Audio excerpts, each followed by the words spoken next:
या देवी सर्वभूतेषु मां कालरात्रि रूपेण संस्थिता नमस्तस्यै नमस्तस्यै नमस्तस्यै नमो नमः। जय माता रानी। दोस्तों, आप देख रहे हैं आपका अपना YouTube चैनल व्रत त्योहार टोटके। मैं हूं आपके साथ रिमझिम शर्मा। दोस्तों, नवरात्रि का 7वां दिन माता के सप्तम स्वरूप मां कालरात्रि को समर्पित है। नवरात्रि के 7वें दिन मां के इसी स्वरूप की पूजा आराधना साधक करते हैं। मां सदैव शुभ फलों को देने वाली हैं, इसीलिए मां कालरात्रि को शुभंकरी भी कहा जाता है। तो आज इस वीडियो में मैं आपके साथ नवरात्रि के 7वें दिन मां कालरात्रि की पूजा विधि से संबंधित सभी जानकारियां शेयर करने जा रही हूं। मां कालरात्रि की नवरात्रि के 7वें दिन आपको किस प्रकार पूजा करनी है, माता की पूजा का महत्व क्या है, मां की पूजा किन साधकों को, किन भक्तों को जरूर करनी चाहिए, मां का प्रिय रंग क्या है, मां को कौन से भोग आपको अर्पित करने चाहिए, कौन सा फूल माता को अति प्रिय है, माता की पूजा में साधक कौन से रंग के वस्त्र पहने। दोस्तों, मां की कथा, जो पौराणिक कथा है माता के स्वरूप की, वो क्या है, सभी जानकारियां इस वीडियो में आपको प्राप्त होने जा रही है। और वीडियो के अंत में आपको मिलेगा मां कालरात्रि का महा उपाय, जिसे अगर आप व्रती हैं तब भी, और अगर आप व्रत उपवास में नहीं है तब भी जरूर अपनाएं। तो दोस्तों, जैसा मैंने बताया, माता को शुभंकरी भी कहा जाता है। मां कालरात्रि दुष्टों का विनाश करने के लिए जानी जाती हैं, इसीलिए इनका नाम कालरात्रि भी है। मां दुर्गा की 7वीं स्वरूपा मां कालरात्रि 3 नेत्रों वाली देवी हैं, और कहा जाता है कि जो भी भक्त नवरात्रि के 7वें दिन विधि विधान से इनकी पूजा करता है, उसके सभी कष्ट माता दूर कर देती हैं। मां की पूजा आराधना से भय और रोगों का नाश होता है, साथ ही भूत प्रेत, अकाल मृत्यु, रोग शोक, इस प्रकार से सभी परेशानियां जो किसी भी साधक को हैं, उनसे उन्हें छुटकारा मिल जाता है। दोस्तों, तो मां कालरात्रि की पूजा का ये महत्व है। स्वरूप माता का क्या है? कहा जाता है कि मां दुर्गा को कालरात्रि का रूप शुंभ निशुंभ और रक्त बीज के संहार के लिए लेना पड़ा था। देवी कालरात्रि का शरीर अंधकार की तरह काला है, इनके श्वास से अग्नि निकलती है। मां के बाल बड़े और बिखरे हुए हैं, गले में पड़ी माला बिजली की तरह चमकती है। मां के 3 नेत्र ब्रह्मांड की तरह विशाल और गोल हैं। मां के 4 हाथ हैं, जिनमें एक हाथ में खड्ग अर्थात तलवार, दूसरे में लौह अस्त्र, तीसरे हाथ अभय मुद्रा में और चौथा वर मुद्रा में है। तो दोस्तों, मां की पूजा विधान क्या है? नवरात्रि के 7वें दिन भी यानी कि सप्तमी तिथि में भी आप सुबह ब्रह्म मुहूर्त में उठें, स्नान आदि क्रियाओं से निवृत्त होकर अपनी पूजा आरंभ करें। स्नान के बाद माता के सामने एक घी का दीपक प्रज्वलित कर लें। आज के दिन माता को आपको लाल फूल, लाल गुड़हल का फूल एक भी मिले, जरूर अर्पित करना चाहिए। इससे मां बहुत प्रसन्न होती हैं। मां की पूजा में आप पंचमेवे का आज भोग लगाएं। 5 प्रकार के फल आप आज भोग अगर लगाते हैं, इससे माता प्रसन्न होती हैं। उसके बाद धूप, दीप, पुष्प, अक्षत, इन सब चीजों से आपको मां की आज आराधना करनी है।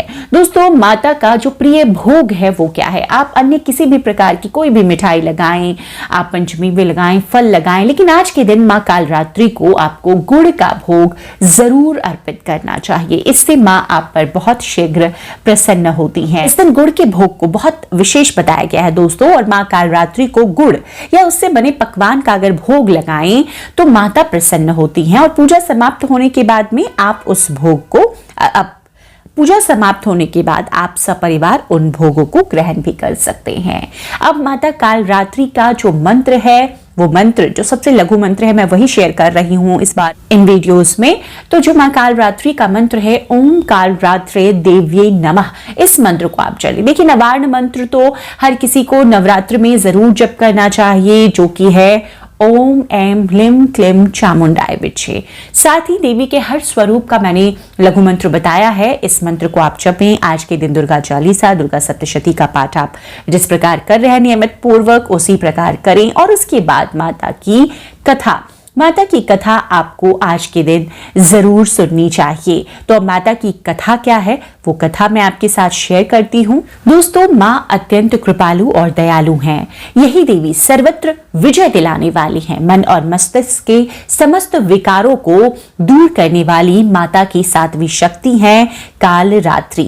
माता के नाम से ही जाहिर है कि इनका रूप भयानक है। जैसे मैंने बताया, गले में विद्युत की तरह चमकने वाली माला है। माँ अंधकार में स्थितियों का विनाश करने वाली शक्ति हैं और ये काल से भी आपकी रक्षा करती हैं। दोस्तों, माता का रूप भले ही भयंकर है, लेकिन हमेशा ये अपने साधकों को शुभ फलों की प्राप्ति कराती हैं। तो अगर आप भी किसी कारण से किसी भी चीज से भयभीत हैं, आतंकित हैं, तो आपको भय और आतंकित होने की जरूरत नहीं है। आपको माँ काल रात्रि की शरण में जाना है।